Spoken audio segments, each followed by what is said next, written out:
जय श्री राधे। आज की कथा में आप सभी भक्तों का हार्दिक स्वागत है। भगवान श्री कृष्ण और श्रीमती राधा रानी की कृपा सदैव आप और आपके समस्त परिवार पर बनी रहे। भगवान श्री हरि विष्णु का ध्यान करके आज की पावन कथा का प्रारंभ करते हैं। भीष्म जी ने पूछा कि हे ब्राह्मण, जो अभ्यास न होने के कारण अथवा रोगवश उपवास करने में असमर्थ है किंतु उसका फल चाहते हैं, उसके लिए कौन सा व्रत उत्तम है? कृपा करके आप उन सभी व्रतों का वर्णन कीजिए। तब पुलस्त्य जी ने कहा, हे राजन, जो लोग उपवास करने में असमर्थ हैं उनके लिए वही व्रत अभीष्ट है जिसमें कि दिन भर उपवास करके रात्रि में भोजन करने का विधान हो। मैं ऐसे महान व्रत का परिचय देता हूँ, तुम ध्यान पूर्वक सुनो। उस व्रत का नाम है आदित्य शयन और इस व्रत में विधि पूर्वक भगवान शंकर की पूजा की जाती है। पुराणों के ज्ञाता महर्षि जिन नक्षत्रों के योग में इस व्रत का उपदेश करते हैं उन्हें बताता हूँ, तुम ध्यान पूर्वक सुनो।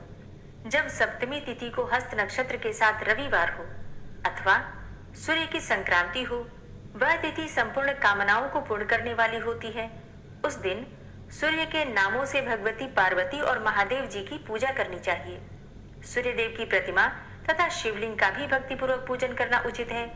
हस्त नक्षत्र में सूर्याय नमः का उच्चारण करके सूर्यदेव के चरणों की, चित्रा नक्षत्र में अर्काय नमः कहकर उनके गुल्फों की अर्थात घुट्टियों की, स्वाति नक्षत्र में पुरुषोत्तमाय नमः से पिंडलियों की, विशाखा नक्षत्र में धात्रे नमः से घुटनों की तथा अनुराधा नक्षत्र में सहस्व भानवे नमः से दोनों जांघों की पूजा करनी चाहिए।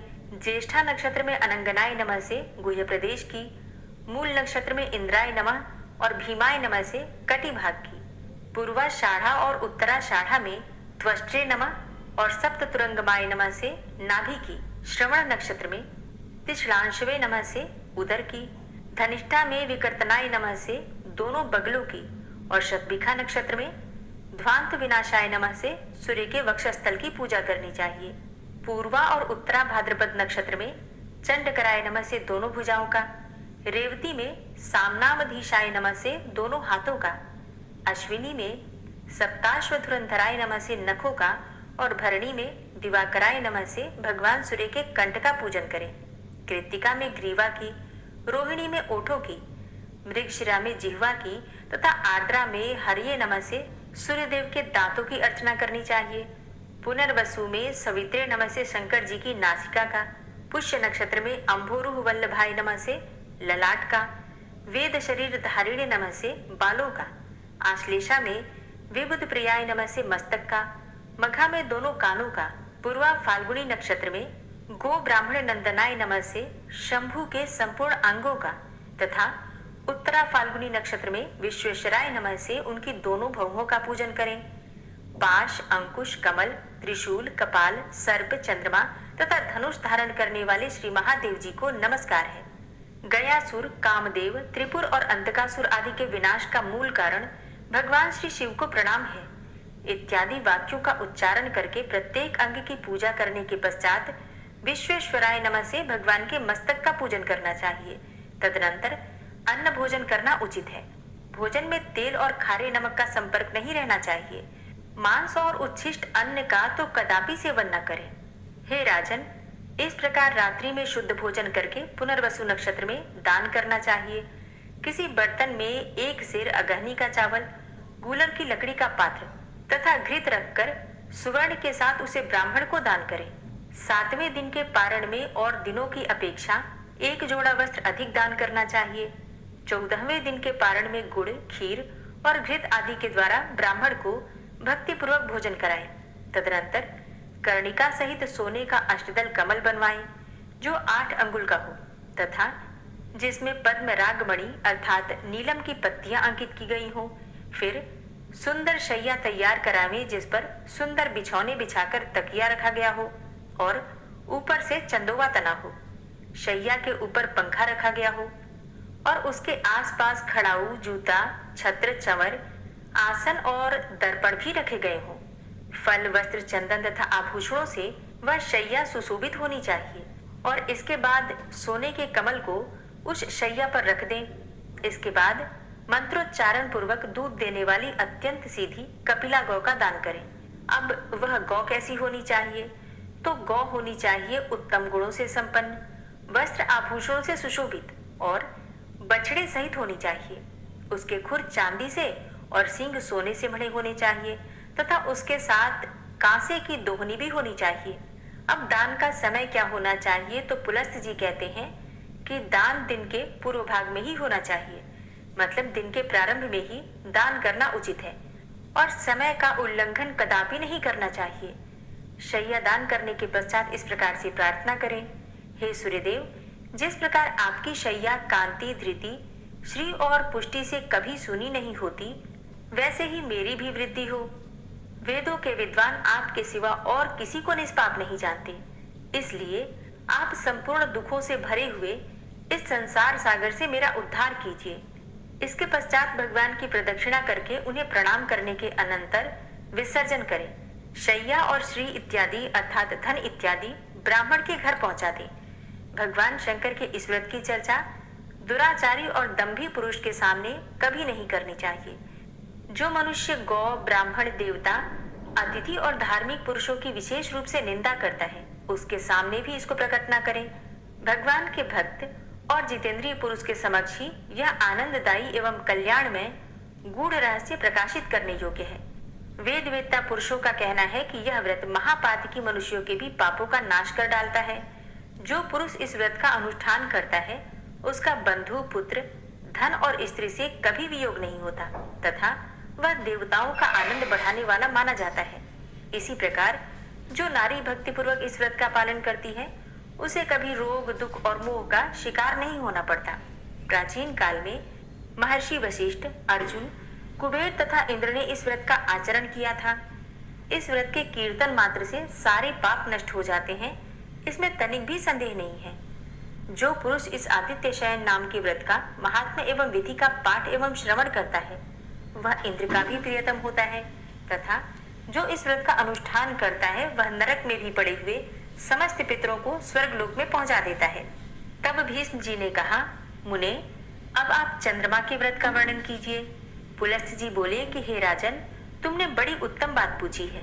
अब मैं तुम्हें वह गोपनीय व्रत बतलाता हूँ जो अक्षय स्वर्ग की प्राप्ति कराने वाला है तथा जिसे पुराण वेत्ता विद्वान ही जानते हैं। इस श्लोक में रोहिणी चंद्रशयन नाम का एक बड़ा ही उत्तम व्रत है। इसमें चंद्रमा के नाम द्वारा भगवान नारायण की प्रतिमा का पूजन करना चाहिए। जब कभी सोमवार के दिन पूर्णिमा तिथि हो अथवा पूर्णिमा को रोहिणी नक्षत्र हो, उस दिन मनुष्य सवेरे पंचगव्य और सरसों के दानों से युक्त जल से स्नान करे, अर्थात जल के पात्र में पंचगव्य और सरसों के दाने मिलाकर उसी जल से स्नान करना चाहिए तथा विद्वान पुरुष आप्यायस्व इत्यादि मंत्र को 800 बार जपे। यदि शूद्र भी इस व्रत को करे तो अत्यंत भक्ति पूर्वक सोमाय नमः, वरदाय नमः, विष्णवे नमः इन मंत्रों का जप करें और पाखंडियों से, विधर्मियों से बातचीत न करें। मंत्र जप करने के पश्चात घर आकर फल फूल आदि के द्वारा भगवान श्री मधुसूदन की पूजा करें। साथ ही चंद्रमा के नामों का उच्चारण करता रहे।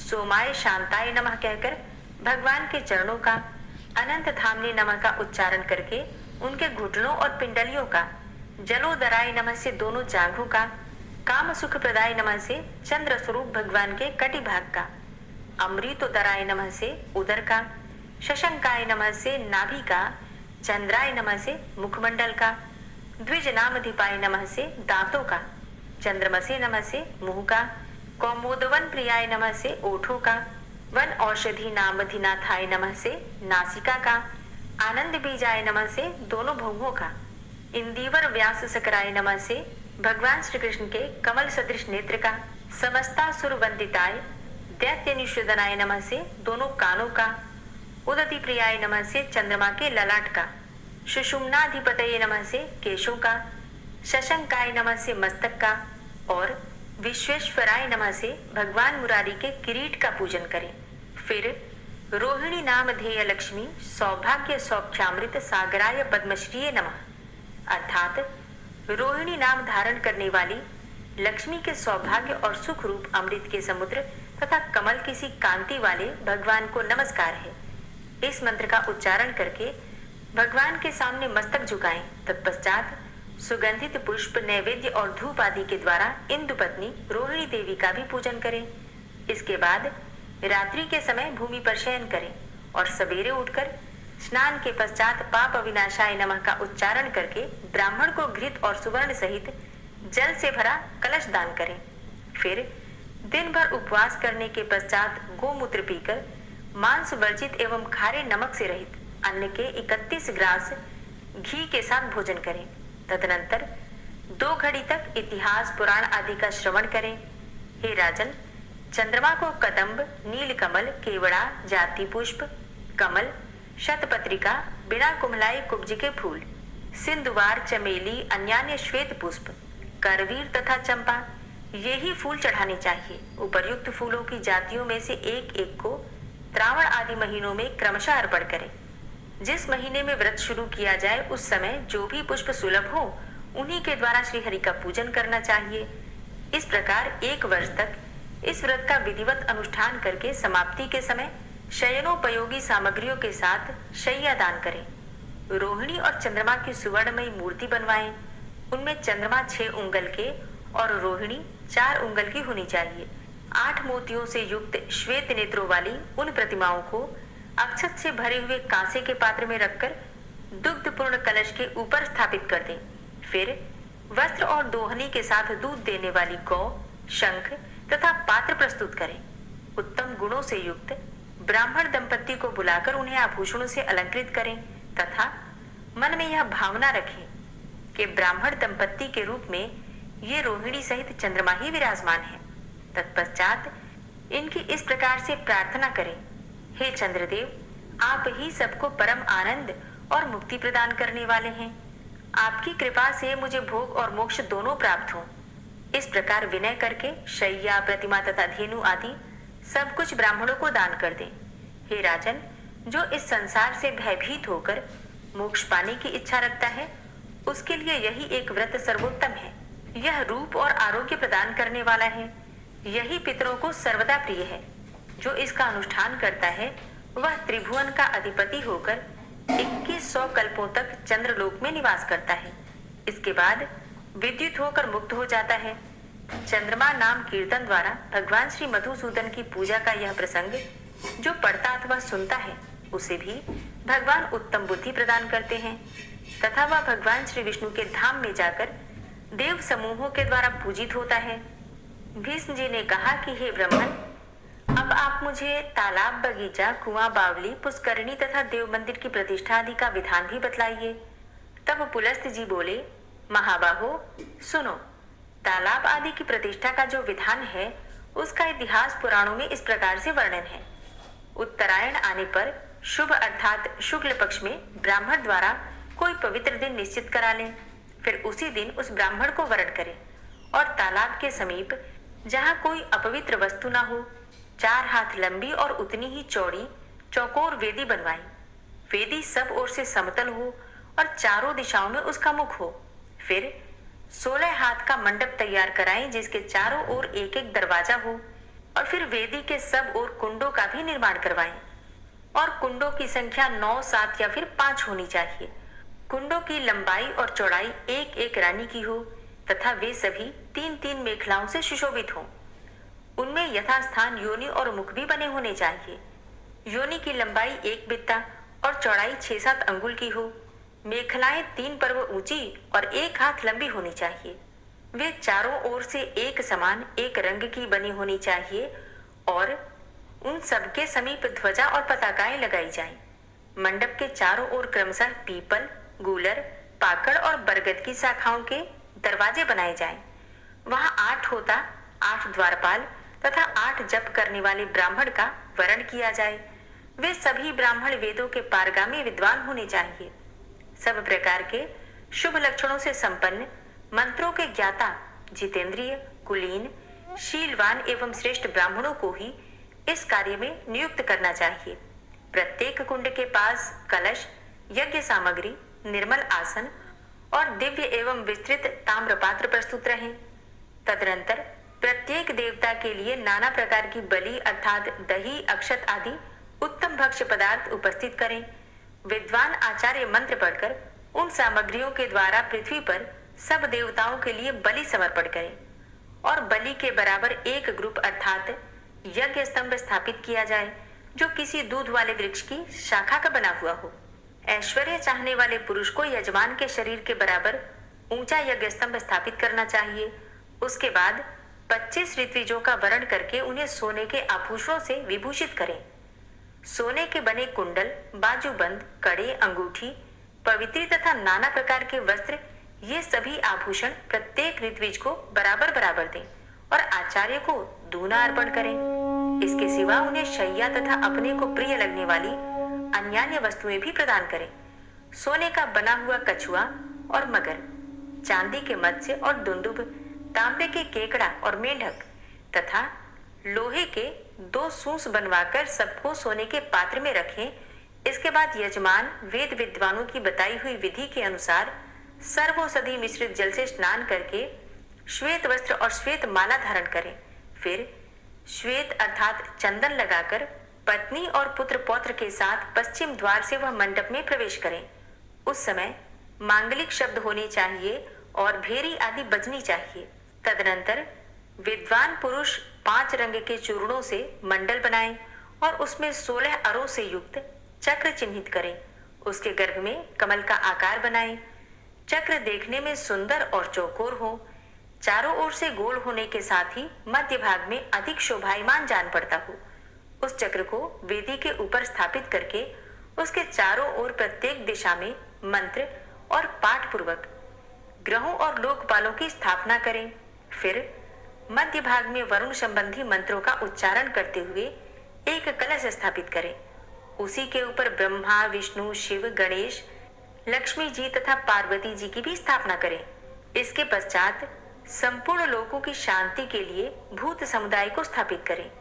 इस प्रकार पुष्प, चंदन और फलों के द्वारा सबकी स्थापना करके कलशों के भीतर पंचरत्न छोड़कर उन्हें वस्त्रों से आवेष्टित कर दें।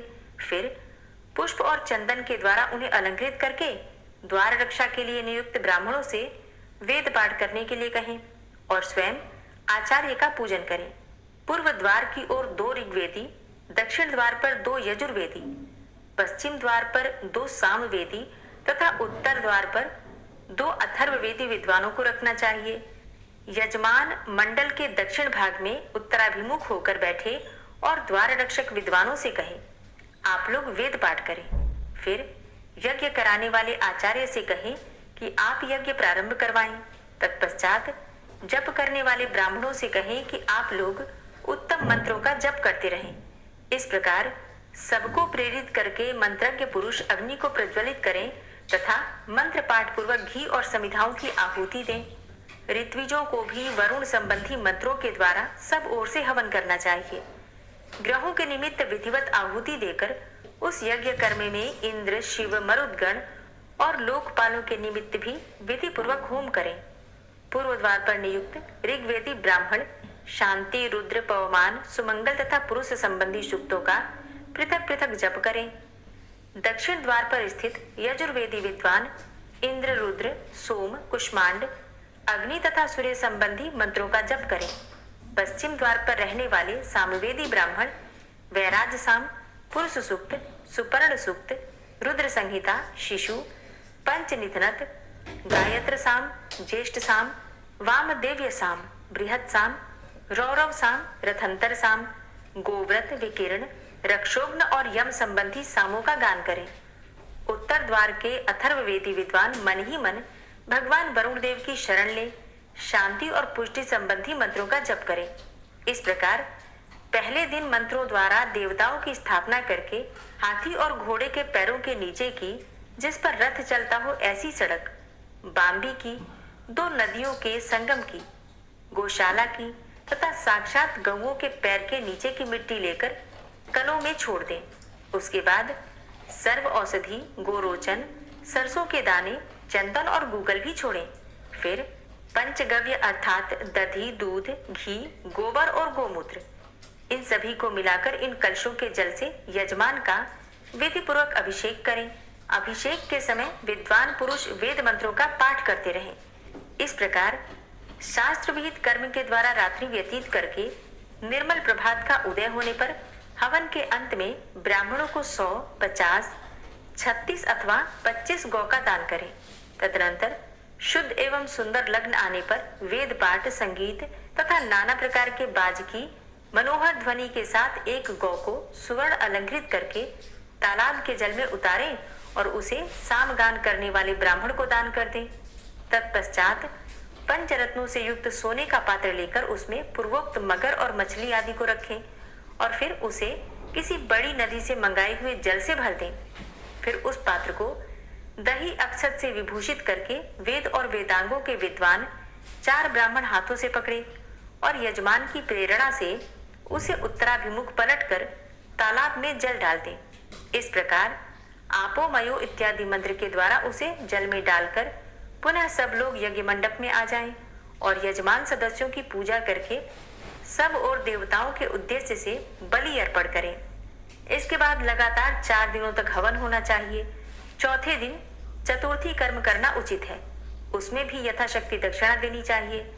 चतुर्थी कर्म पूर्ण करके यज्ञ संबंधी जिसने पात्र और सामग्री हो उन्हें ऋत्विजों में बराबर बांट देनी चाहिए। फिर मंडप को भी विभाजित करें और सुवर्ण पात्र और शैया किसी ब्राह्मण को दान कर दें। इसके बाद अपनी शक्ति के अनुसार 1000, 108, 50 अथवा 20 ब्राह्मणों को भोजन करवाएं। पुराणों में तालाब की प्रतिष्ठा के लिए यही विधि बतलाई गई है। कुआं, बावली और पुष्करणी के लिए भी यही विधि है। देवताओं की प्रतिष्ठा में भी ऐसा ही विधान समझना चाहिए। मंदिर और बगीचे आदि के प्रतिष्ठा कार्य में केवल मंत्रों का ही भेद है। विधि विधान प्रायः एक से ही है और उपर्युक्त विधि का यदि पूर्णतया पालन करने की शक्ति न हो तो आधे व्यय से भी यह कार्य संपन्न हो सकता है। यह बात ब्रह्मा जी ने कही है। हरे कृष्णा। आज की कथा का यहीं पर समापन करती हूँ। इसके आगे का वृतांत आप कल की कथा में सुनेंगे। उम्मीद करती हूँ आज की कथा आपको जरूर पसंद आई होगी। तो अगर कथा पसंद आई हो तो वीडियो को लाइक जरूर कीजिए और अगर संभव हो तो वीडियो को शेयर भी जरूर कीजिए और कमेंट बॉक्स में राधे राधे तो जरूर लिख दीजिए।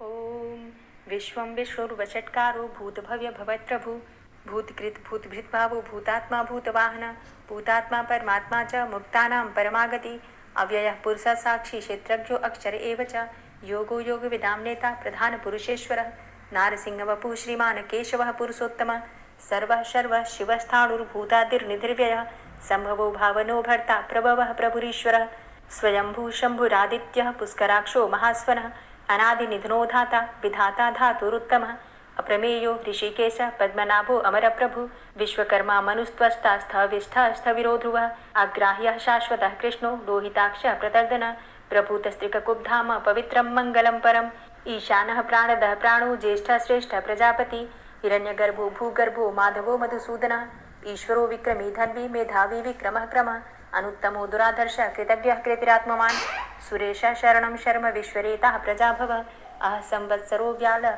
प्रत्ययः सर्वदर्शनः अजः सर्वेश्वरः सिद्धः सिद्धे सर्वादिर्च्युतः वृषाकपिर्मेयात्मा सर्वयोगविनिश्रितः वसुर्वसुमनः सत्यः समात्मा संमितः समः अमोघः पुण्डरीकाक्षो वृषकर्मा वृषाकृतिः रुद्रो बहुशिरा बभ्रुर्विश्वयोनिः शुचिश्रवः अमृतः शाश्वतस्थाणुर्वरारोहो महातपः सर्वगः सर्वविद्भानुर्विश्वक्सेनो जनार्दनः वेदो वेदविद्व्यङ्गो वेदाङ्गो वेदवित्कविः लोकाध्यक्षः सुराध्यक्षो धर्माध्यक्षः कृताकृतः चतुरात्मा चतुर्व्यूहश्चतुर्द्रष्टश्चतुर्भुजः भ्राजिष्णुर्भोजनं भोक्ता सहिष्णुर्जगदाति च अनघो विजयो जेता विश्वयोनिः पुनर्वसु उपेन्द्रो वामनः प्रांशुर्मोघः शुचिरुर्जितः अतीन्द्रः संग्रहः सर्गो धृतात्मा नियमो यमः वेद्यो वैद्यः सदा योगी वीरः माधवो मधु अतीन्द्रियो महामायो महोत्साहो महाबलः महाबुद्धिर्महावीर्यो महाशक्तिर्महाद्युति अनिर्देश्य वपुः श्रीमान् मेयात्मा महाधृतृक् महिश्वासो महिभर्ता श्रीनिवासः सतां गति अनिरुद्ध सुरानन्दो गोविन्दो गोविन्दाम्पति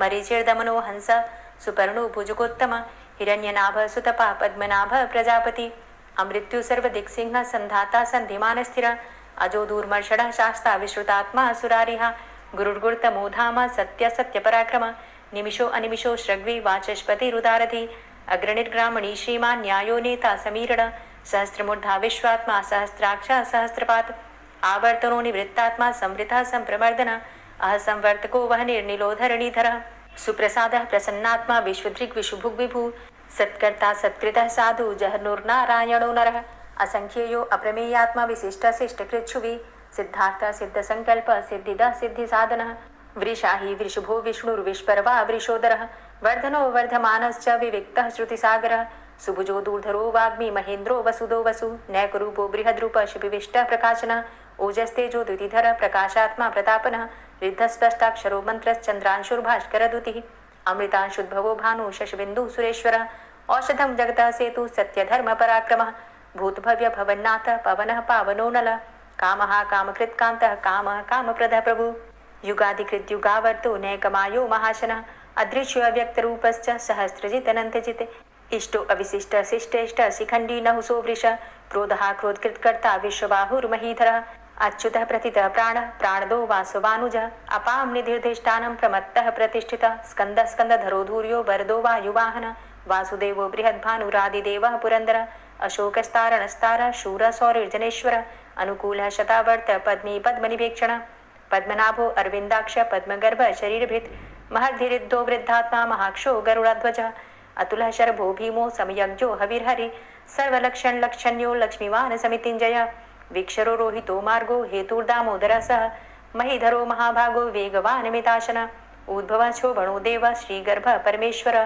करणं कारणं कर्ता विकर्ता गहनो गुह व्यवसायो व्यवस्थान संस्थान स्थानदो ध्रुव परर्थी परमस्पस्तुष्ट पुष्ट सुभेक्षण रामो विरामो विरजो मार्गो नेयो नयोनयः वीर शक्तिमतां श्रेष्ठो धर्मो धर्मविदुत्तमः वैकुंठ पुरुष प्राण प्राणदः प्रणवः पृथु हिरण्यगर्भ शत्रुघ्नो व्याप्तो वायुरुधोक्षजः ऋतु सुदर्शनः कालः परमेष्ठी परिग्रह उग्रः संवत्सरो दक्षो विश्रामो विश्वदक्षिणः विस्तारस्थावरस्थाणु प्रमाणं बीजमव्ययम् अर्थो अनर्थो महाकोशो महाभोगो महाधनः अनिर्विण्ण स्थविष्टोभू धर्मयुपो महामख नक्षत्रनेमिर्नक्षत्री क्षमा चामः समीहन यज्ञ इज्यो महिज्यश्च क्रतुसत्रं सतां गतिः सर्वदर्शी विमुक्तात्मा सर्वज्ञो ज्ञानमुत्तमं सुव्रतः सुमुखः सुष्मा सुघोषः सुखदः सुहृतः मनोहरो जित्क्रोधो वीरबाहुर्विदारणः स्वापनः स्ववसो व्यापी नैकात्मा नैककर्मकृत् वत्सरो वत्सलो वत्सी रत्नगर्भो धनेश्वरः धर्मगुप्त धर्मकृत धर्मी सदसक्षरमक्षरम् अविज्ञाता सहस्रांशुर्विधाता कृतलक्षणः गभस्तिनेमिः सत्त्वस्थः सिंहो भूतमहेश्वरः आदिदेवो महादेवो देवेशो देवभृद्गुरुः उत्तरो गोपतिर्गोप्ता ज्ञानगम्यः पुरातनः शरीरभूतभृद्भोक्ता कपीन्द्रो भूरि दक्षिणः सोमभो अमृतपः सोमः पुरुजित पुरुषोत्तमः विनयोजयः सत्यसन्धो दाशाः सात्वतां पतिः जीवो विनयिता साक्षी मुकुन्दो अमितविक्रमः अम्भो निधृणन्तात्मा महोदधीशयोऽन्तकः अजोमहारः स्वाभाव्यो जितामित्रः प्रमोदनः आनन्दो नन्दनो नन्दः सत्यधर्मा त्रिविक्रमः महर्षि कपिलाचार्यः कृतज्ञो मेदिनीपतिः त्रिपदस्त्रिदशाध्यक्षो महाशृङ्गः कृतान्तकृत् महावराहो गोविन्दः सुखेणः कनकाङ्गदी गुह्यो गभीरो गहनो गुप्तश्चक्रगदाधरः वेथा स्वाङ्गो अजितः कृष्णो दृढः सङ्कर्षणोच्युतः वरुणो वारुणो वृक्षः पुष्कराक्षो महामनाः भगवान् भगानन्दी वनमाली हलायुधः आदित्यो ज्योतिरादित्यः सहिष्णुर्गतिसत्तमः सुधन्वाखण्ड परशुर्दारुणो द्रविडप्रदः दिविस्त्रिक्सरदृग्व्यासो वाचस्पतिर्योनिजः त्रिसामा सामगः साम निर्वाणं भेषजं भिषक् संन्यासकृच्छमः शान्तो निष्ठा शान्तिः परायणं शुभाङ्गः शान्तिदस्रष्टा कुमुदः कुवलेशय गोहितो गोपतिर्गोप्ता वृषभाक्षो वृषप्रियः अनिवर्ति निवृतात्मा संक्षेप्ता चेमकृच्छिवः श्रीवत्सवक्षा श्रीवास श्रीपति श्रीमताम्बर श्रीद श्रीश श्रीनिवास श्रीनिधि श्रीविभावन श्रीधर श्रीकर श्रेय श्रीमान् लोकत्रयाश्रय स्वक्ष स्वंग शतानंदो नंदिर्ज्योतिर्गणेश्वर विजितात्मा विधेयात्मा सत्कीर्तिश्छिन्न संशय उदीर्ण सर्वतक्षसुर निशा शाश्वत स्थिर भूषयो भूषणो भूतिर्विशोकः शोकनाशन अर्चिष्मान अर्चिता कुंभो विशुद्धात्मा विशोधन अनिरुद्धो अप्रतिरथ प्रद्युम्नो अमित विक्रम कालिनेमि निहावीर शौरी सूर्जनेश्वर त्रिलोकात्मा त्रिलोकेशः केशवः केशिहारी कामदेवः कामपालः कामीकान्तः कृतागमः अनिर्देशवपुर्विष्णोर्वीरो अनन्तो धनञ्जयः ब्रह्मण्यो ब्रह्मकृत् ब्रह्मा ब्रह्म ब्रह्म विवर्धन ब्रह्मविद् ब्राह्मणे ब्रह्मी ब्रह्मज्ञो ब्राह्मणप्रियः महाक्रमो महाकर्मा महातेजा महोरगः महाक्रतुर्महायज्वा महायज्ञो महाहवि स्तव्यस्तव प्रियस्तोत्रं स्तुतिस्तोतारणप्रियः पूर्णः पुरैता पुण्य पुण्यकीर्तिर्नामयः मनोजवस्तीर्थकरो वसुरेता वसुप्रदः वसुप्रदो वासुदेव वसुर्वसुमनाहवि सद्गतिः सत्कीर्तिः सत्ता सद्भूति सत्परायणः शूरसेनो यदुश्रेष्ठः सन्निवासः सुयामुनः भूतावासो वासुदेवः सर्वासु निलयो नलः दर्पः दर्पदो दृप्तो दूर्धरोधा पराजितः विश्वमूर्तिर्महामूर्तिर्दीप्तमूर्तिर्मूर्तिमान् अनेकमूर्तिरव्यक्तः शतमूर्तिः शताननः एको नैकः सवः किं यत्तत्पदमनुत्तमं लोकबन्धुर्लोकनाथो माधवो भक्तवत्सलः सुवर्णवर्णो हेमांगो वरांगश्चन्दनांगदी वीरः विषमः शून्यो घृताशीरचलश्चलः अमानीमानदो मान्यो लोकस्वामी त्रिलोकदृक् सुमेधा मेधजो धन्यः सत्यमेधाधराधरः तेजो वृषः द्वितिधरः सर्वशस्त्रभृताम्बरः प्रग्रहो निग्रहो व्यग्रो नैकशृङ्गो गदाग्रजः चतुर्मूर्तिश्चतुर्बाहुश्चतुर्व्यूहश्चतुर्गति चतुरात्मा चतुर्भावश्चतुर्वेद विदेकपात समावर्तो अन्वृतात्मा दुर्जयो दुरतिक्रम दुर्लभो दुर्गमो दुर्गो दुरावासो दुरारिहा शुभांगो लोक सारंग सुतंतुस्तंतुवर्धन इंद्रकर्मा महाकर्मा कृतकर्मा कृतागम उद्भव सुंदर सुंदो रत्ननाभ सुलोचन अर्को वाजसन श्रृंगी जयंत सर्वविजयी सुवर्ण बिंदु रक्षोभ्य सर्वभागीश्वरेश्वर महाहृदो महागर्तो महाभूतो महानिधि कुमुदः कुंदरः कुंदः पर्जन्यः पावनो नीलः अमृताशो अमृतवपुः सर्वज्ञः सर्वतोमुखः सुलभः सुव्रतः सिद्धः शत्रुजित् शत्रुतापनः न्यग्रोधो दुम्बरो अस्वस्थश्चाणुरान्ध्रनिषूदनः सहस्रार्चिः सप्तजिह्वः सप्तैधा सप्तवाहनः अमूर्तिरणघो अचिन्त्यो भयकृद् भयनाशनः अणुर्बृहत्कृशस्थूलो गुणभृन्निर्गुणो महान् अधृतः स्वधृतः स्वास्य प्राग्वंशो वंशवर्धनः भारभृति कथितो योगी योगी स सर्वकामद आश्रम श्रमण छाम सुपर्णो वायुवाहन धनुर्धरो धनुर्वेदो दंडोदमयितादम अपराजितः सर्वसहो नियंता नियमो यमः सत्ववान् सात्विकः सत्य सत्यधर्मपरायण अभिप्रायः प्रियार्होर्ह प्रियकृत् प्रीतिवर्धनः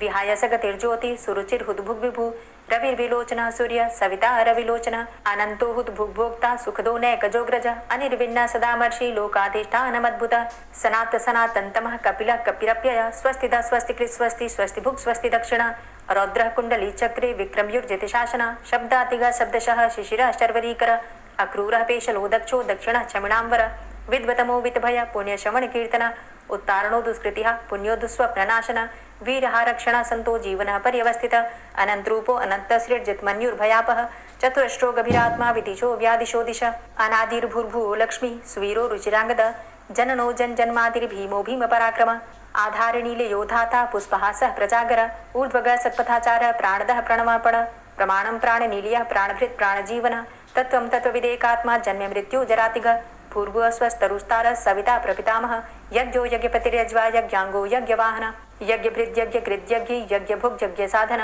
यज्ञान्तिकृद्यज्ञ गुह्यमन्यमन्नादेव च आत्मयोनिः स्वयं जातो वैखानः सामगायन देवकी नंदन स्रष्टा क्षितिसः पापनाशन शंखभृन्नन्दकी चक्री शारङ्गधन्वा गदाधर रथाङ्गपाणिरक्षोभ्य सर्वप्रहरणायुध ओम नमः इति।